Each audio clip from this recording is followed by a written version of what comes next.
ಈಗ ಮಹಾಯುದ್ಧ ನಡೀತಾ ಇದೆ. ಈ ಮಹಾಯುದ್ಧದಲ್ಲಿ ನೆರೆಹೊರ ರಾಷ್ಟ್ರಗಳಿಗೆ ಯಾವ ರೀತಿ ಪರಿಣಾಮ ಬೀರ್ತಾ ಇದೆ ಅನ್ನೋದ್ರಲ್ಲಿ ಇದೊಂದೇ ಸಾಕ್ಷಿ ಅಂತಾನೆ ಹೇಳಬಹುದು. ಯಾಕಂದ್ರೆ LPG ಅಭಾವ ಎಷ್ಟರ ಮಟ್ಟಿಗೆ ಬೆಂಗಳೂರಿನಲ್ಲಿ ಕಾಡ್ತಾ ಇದೆ ಅಂತಂದ್ರೆ ಆಟೋ ಓಡಿಸುವಂತಹ ಚಾಲಕರಿಗೂ ಕೂಡ ಈಗ ಸಂಕಷ್ಟ ಎದುರಾಗಿ ಬಿಟ್ಟಿದೆ. ಬೆಂಗಳೂರಿನಲ್ಲಿ ದಿನೇ ದಿನೇ ಬಿಗಡಾಯಿಸ್ತಾ ಇದೆ ಪರಿಸ್ಥಿತಿ. ರಾತ್ರಿಯಿಂದಲೇ ಬಂಕ್ ಬಳಿಯೇ ಇರುವಂತಹ ಚಾಲಕರು ಆಟೋಗಳಲ್ಲೇ ಮಲಗಿ ಗ್ಯಾಸ್ಗಾಗಿ ಚಾಲಕರು ಪರದಾಡ್ತಾ ಇದ್ದಾರೆ. ಬೆಂಗಳೂರಿನ ಬಹುತೇಕ ಆಟೋ ಗ್ಯಾಸ್ ಬಂಕ್ಗಳು ಬಂದ್ ಆಗಿಬಿಟ್ಟಿವೆ. ನೋ ಸ್ಟಾಕ್ ಅನ್ನೋ ಬೋರ್ಡ್ ಅನ್ನ ಹಾಕಿ ಬಂದ್ ಮಾಡಿಬಿಟ್ಟಿದ್ದಾರೆ ಸಿಬ್ಬಂದಿಗಳು. ಕಿಲೋಮೀಟರ್ ಕ್ಯೂ ನಿಂತಿದ್ದಾರೆ ಆಟೋಗಳಿಂದ. ಯಾವುದೇ LPGಯನ್ನ ತೆಗೆದುಕೊಳ್ಳೋದಕ್ಕೆ ಕಿಲೋಮೀಟರ್ ಗಟ್ಟಲೆ ಕ್ಯೂ ನಿಂತಿರೋದನ್ನ ಗಮನಿಸ್ತಾ ಇದ್ದೀರಾ. ಒಂದಾದ್ಮೇಲೆ ಒಂದು ಆಟೋಗಳು. ರಾತ್ರಿಯಿಂದಲೇ ಬಂಕ್ ಬಳಿಯೇ ಇರುವಂತಹ ಚಾಲಕರು ಆಟೋಗಳಲ್ಲೇ ಮಲಗಿ ಗ್ಯಾಸ್ ಅನ್ನ ಹಾಕಿಸಿಕೊಳ್ಳುವಂತಹ ಪರಿಸ್ಥಿತಿ ಎದುರಾಗಿ ಬಿಟ್ಟಿದೆ. ನೋ ಸ್ಟಾಕ್ ಅನ್ನ ಬೋರ್ಡ್ ಅನ್ನ ಬಂಕ್ ಮಾಲೀಕರು ಹಾಕಿದ್ದಾರೆ. ಕಿಲೋಮೀಟರ್ ಗಟ್ಟಲೆ ಕ್ಯೂ ನಿಂತಿದ್ದಾರೆ ಆಟೋ ಚಾಲಕರು. ಆಟೋಗಳಿಂದ ತುಂಬಿ ತುಳುಕ್ತಾ ಇದ್ದಂತಹ ಬಂಕ್ ನಲ್ಲಿ ಬರೀ ಖಾಲಿ ಆಟೋಗಳೇ ನಿಂತಿವೆ. ಆಟೋ ಗ್ಯಾಸ್ ಇಲ್ಲದೇ ಇರುವಂತಹ ಹಿನ್ನೆಲೆಯಲ್ಲಿ ಆಟೋದಲ್ಲಿ ಮಲಕೊಂಡು ಚಾಲಕರು ಇವಾಗ್ಲಾದ್ರು ಅಂದ್ರೆ ಇವಾಗ ವಾಪಸ್ ಮನೆಗೆ ಬಂದ್ಬಿಟ್ರೆ ಮತ್ತಲ್ಲಿ ಕಾಯ್ಬೇಕಾಗತ್ತೆ, ಮತ್ತೆ ಅಭಾವ ಸೃಷ್ಟಿ ಆಗ್ಬಿಡುತ್ತೆ ಅಂತೇಳಿ ಕಾತರದಿಂದ ಕಾಯ್ಕೊಂಡು ಕಿಲೋಮೀಟರ್ ಗಟ್ಟಲೆಗಳ ಕಾಲ ಕ್ಯೂ ನಿಂತ್ಕೊಂಡಿದ್ದಾರೆ. ಗಮನಿಸ್ತಾ ಇದ್ದೀರಾ ದೃಶ್ಯಾವಳಿಗಳಲ್ಲಿ.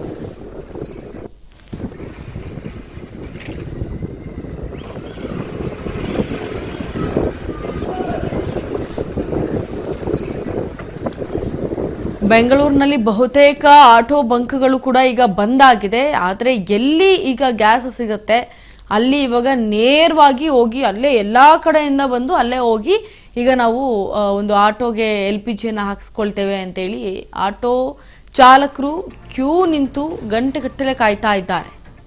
ಮಧ್ಯಪ್ರಾಚ್ಯದಲ್ಲಿ ಮುಂದುವರಿತಾ ಇರುವ ಈ ಯುದ್ಧದಿಂದ ಗ್ಯಾಸ್ ಸಮಸ್ಯೆ ಬಹಳಷ್ಟು ಆಗ್ತಾ ಇದೆ. ಬೆಂಗಳೂರು ಸೇರಿ ಹಲವು ನಗರಗಳು ಕೂಡ ಗ್ಯಾಸ್ ಕೊರತೆ ಇದೆ.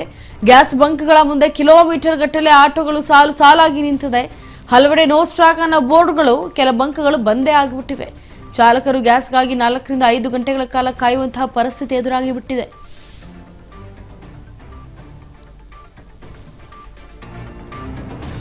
ಗ್ಯಾಸ್ ಸಿಗದೆ ಆಟೋಗಳನ್ನ ಬಂಕ್ಗಳಲ್ಲೇ ಬಿಟ್ಟು ಹೋಗುವಂತಹ ಪರಿಸ್ಥಿತಿ ಆಟೋ ಚಾಲಕರಲ್ಲಿ ಎದುರಾಗಿ ಬಿಟ್ಟಿದೆ.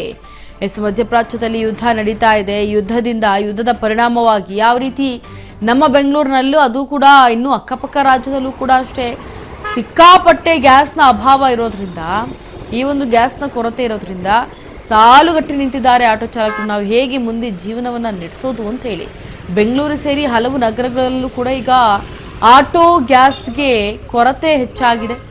ಗ್ಯಾಸ್ಗಳ ಸಂಕಷ್ಟಕ್ಕೆ ಮುಂದೆ ಕಿಲೋಮೀಟರ್ ಗಟ್ಟಲೆ ಈಗ ಆಟೋಗಳು ನಿಂತಿರೋದು. ಯಾರು ಕೇಳ್ತಾರೆ ನಮ್ಮ ಗೋಳು ಅನ್ನೋ ನಿಟ್ಟಿನಲ್ಲಿ ನಿಂತಿದ್ದಾರೆ. ಗಮನಿಸ್ತಾ ಇದ್ದೀರಾ ಎಡ ಬಲಭಾಗದಲ್ಲಿ ಯಾವ ರೀತಿಯಾಗಿ ಸಾಲುಗಟ್ಟಿ ಆಟೋಗಳು ನಿಂತಿವೆ ಅಂತ.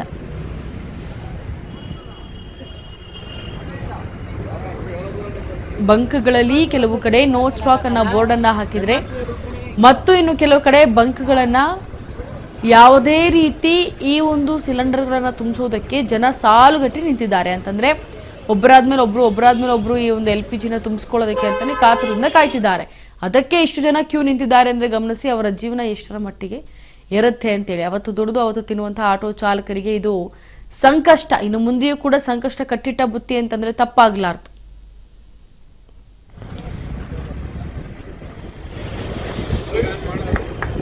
ಮಧ್ಯಪ್ರಾಚ್ಯದಲ್ಲಿ ಯುದ್ಧ ಏನೋ ನಿಲ್ತಾನೇ ಇಲ್ಲ. ಆದರೆ ಈ ಯುದ್ಧದ ಪರಿಣಾಮವಾಗಿ ಯಾವುದೇ ಒಂದು ತೈಲ ಆಗಿರಬಹುದು ಅಥವಾ ಯಾವುದೇ ಒಂದು ಗ್ಯಾಸ್ ಆಗಿರ್ಬೋದು ಅದು ಆಮದು ಆಗ್ತಾ ಇಲ್ಲ.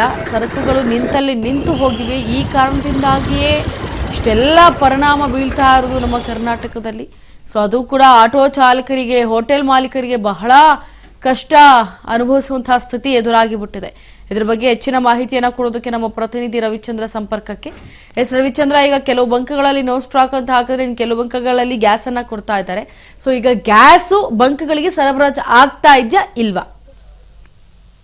ಇಂಚರ ಅಂದ್ರೆ ಕೆಲವು ಬಂಕ್ ಅಲ್ಲಿ ಈಗಾಗ್ಲೇ ಅಂದ್ರೆ ಸಾಕಷ್ಟು ಏನು ಆಟೋ ಚಾಲಕರಿಗೆ ಲಿಮಿಟ್ ಅಲ್ಲಿ ಹಾಕ್ತಾ ಇದ್ರು ಗ್ಯಾಸ್. ಈಗ ಅದು ಕೂಡ ಬಂದ್ ಆಗುವಂತ ಪರಿಸ್ಥಿತಿ ಬಂದಿದೆ. ಯಾಕಂದ್ರೆ ಒಂದ್ಸರಿ ಲೋಡ್ ಬಂದ್ರೆ 500 ರಿಂದ 1000 ಆಟೋ ಹೋಗ್ತದೆ. ಪ್ರತಿನಿತ್ಯ ಬೆಳಗ್ಗೆಯಿಂದ ಸಂಜೆವರೆಗೂ ಸಾವಿರಾರು ಆಟೋಗಳು ಕ್ಯೂ ಅಲ್ಲಿ ನಿಲ್ತವೆ. ಹೀಗಾಗಿ ಆಟೋಗಳಿಗೆ ಏನು ಲಿಮಿಟ್ ಅಲ್ಲಿ ಹಾಕಿದ್ರು ಕೂಡ ಏನು ಗ್ಯಾಸ್ ಸಾಲ್ತಾ ಇಲ್ಲ. ಹೀಗಾಗಿ ಏನೋ ಚಾಲಕರು ಪರದಾಡುವಂತ ಸ್ಥಿತಿ ಆಗಿದೆ. ಇನ್ನು ಕೆಲವು ಕಡೆ ಓಪನ್ ಇದ್ರೆ ಕೆಲವು ಕಡೆಗೆ ಗ್ಯಾಸ್ ಬಂಕ್ ಒಂದೊಂದಾಗೆ ಏನು ಕ್ಲೋಸ್ ಆಗ್ತಾ ಬರ್ತದೆ. ಯಾಕಂದ್ರೆ ಏಜೆನ್ಸಿಗಳ ಕೇಳಿದ್ರೆ ಗ್ಯಾಸ್ ಬರ್ತಾ ಇಲ್ಲ ಸರ್, ಜಾಸ್ತಿ ರೇಟ್ ಹೇಳ್ತಾ ಇದ್ರೆ 1 to 2. ಹಾಗಾದ್ರೆ ನಾವಿಲ್ಲಿ ಜಾಸ್ತಿ ಮಾಡಿದ್ರೆ ಆಟೋ ಚಾಲಕರು ನಮ್ಮ ಮೇಲೆ ಆಕ್ರೋಶ ವ್ಯಕ್ತಪಡ್ತಾರೆ. ಹೀಗಾಗಿ ನಾವು ತರಿಸ್ತಾ ಇಲ್ಲ, ಕಡಿಮೆ ಆಗ ತರಿಸ್ತೀವಿ, ಇಲ್ಲ ಹೋದ್ರೆ ತರಿಸೋದಿಲ್ಲ ಅಂತ ಕೂಡ ಮಾಹಿತಿ ಹೇಳ್ತಾ ಇದಾರೆ. ಅಷ್ಟಲ್ಲದೆ ಈಗ ನೋಡ್ಬೇಕು, ಕೆಲವು ಏನು ಬಂಕ್ ಅಲ್ಲಿ ನೋ ಸ್ಟಾಕ್ ಅಂತ ಬೋರ್ಡ್ ಹಾಕ್ಬಿಟ್ಟಿದ್ದಾರೆ ಆಲ್ರೆಡಿ. ಇನ್ನು ಸೆಂಟ್ ಮಾರ್ಕಸ್ ಅಲ್ಲಿರುವಂತ ಬೋರಿಂಗ್ ಸರ್ವಿಸ್ ಸ್ಟೇಷನ್ ಗಳು ಕೂಡ ಕಾರ್ಯಾಚರಣೆ ಸಿಕ್ಕಿದೆ ಎನ್ನುವುದು. ಇನ್ನು ನಿನ್ನೆಯಿಂದ ಕಿಲೋಮೀಟರ್ ಕ್ಯೂ ಸಹಿತ ಆಟೋಗಳಿಗಿಂತ ತುಂಬಿ ತುಳುಕ್ತಾ ಇದೆ ಅಂತಾನೆ ಹೇಳ್ಬೋದು ಇಂಚಾರ. ಚಂದ್ರ, ಇನ್ನು ಆಟೋ ಚಾಲಕರ ಪರಿಸ್ಥಿತಿ ಇವಾಗ ಹೇಗಿದೆ ಅಂತ, ಯಾಕಂದ್ರೆ ಇಷ್ಟೋ ಜನ ಸಾಲ್ಗಟ್ಟಿ ಕ್ಯೂಗ್ ಒಂದು ಏನು 3-4 ಗಂಟೆ ನಿಂತಿರುವಂತ ಪರಿಸ್ಥಿತಿ ಇವ್ರದ್ದು. ಬೆಳಗಿನ ಜಾವ 3 ಗಂಟೆಗೆ ಬಂದರೂ ಕೂಡ ಗ್ಯಾಸ್ ಸಿಗ್ತಾ ಇಲ್ಲ ಅಂತಂದ್ರೆ ಇನ್ನೇತಕ್ಕೆ ಅವ್ರು ಕಾಯ್ಬೇಕು, ಏನ್ ನಡೀತಾ ಇದೆ ಅವ್ರ ಲೈಫಲ್ಲಿ ಅಂತ? ಅಂದ್ರೆ ಇಂತರ ಅವರ ಪ್ರತಿನಿತ್ಯ ಜೀವನ ಆಟೋದ ಮೇಲೆ ಅವಲಂಬಿಸ್ತಾ ಇರ್ತಾರೆ. ಯಾಕಂದ್ರೆ ಅವ್ರ ಜೀವನ ಆಟೋ ಓಡಿಸೋದೇ ನಡೆಯಿರುತ್ತೆ. ಈಗಾದ್ರೂ ಗ್ಯಾಸ್ ಸಿಗ್ಬೋದೇನೋ ಅಂತ ಕಾಯ್ಕೊಂಡ್ ಕುಂತಿರ್ತಾರೆ. ಅಷ್ಟಾದ್ರೂ ಗ್ಯಾಸ್ ಸಿಗ್ತಾನೆ ಇಲ್ಲ. ಮುಂದೆ ಬಂದಿರ್ತಾರೆ, ಅವ್ರಿಗಿಂತ ಮುಂಚೆ ಅಲ್ಲಿಗೆ ಏನೋ ಗ್ಯಾಸ್ ಖಾಲಿ ಆಗ್ಬಿಡುತ್ತೆ, ಅವ್ರಿಗೂ ಸಿಗುತ್ತೆ ಅನ್ನೋ ಒಂದು ನಂಬಿಕೆಗೆ ಬರ್ತಾರೆ. ಆದ್ರೆ ಗ್ಯಾಸ್ ಸಿಗ್ತಾ ಇಲ್ಲ. ಹೀಗಾಗಿ ಅವರು ಆಟೋ ಬಿಟ್ರೆ ಅವ್ರ ಜೀವನನೇ ಗೊತ್ತಿಲ್ಲ ಅಂತ ಕೆಲವು ಆಟೋ ಚಾಲಕರು ಕೂಡ ಹೇಳ್ತಾರೆ.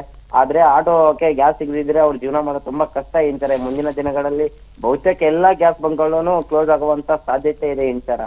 S sir, thank you so much Ravichandra ಅವರೇ, ನೀವು ಕರೆ.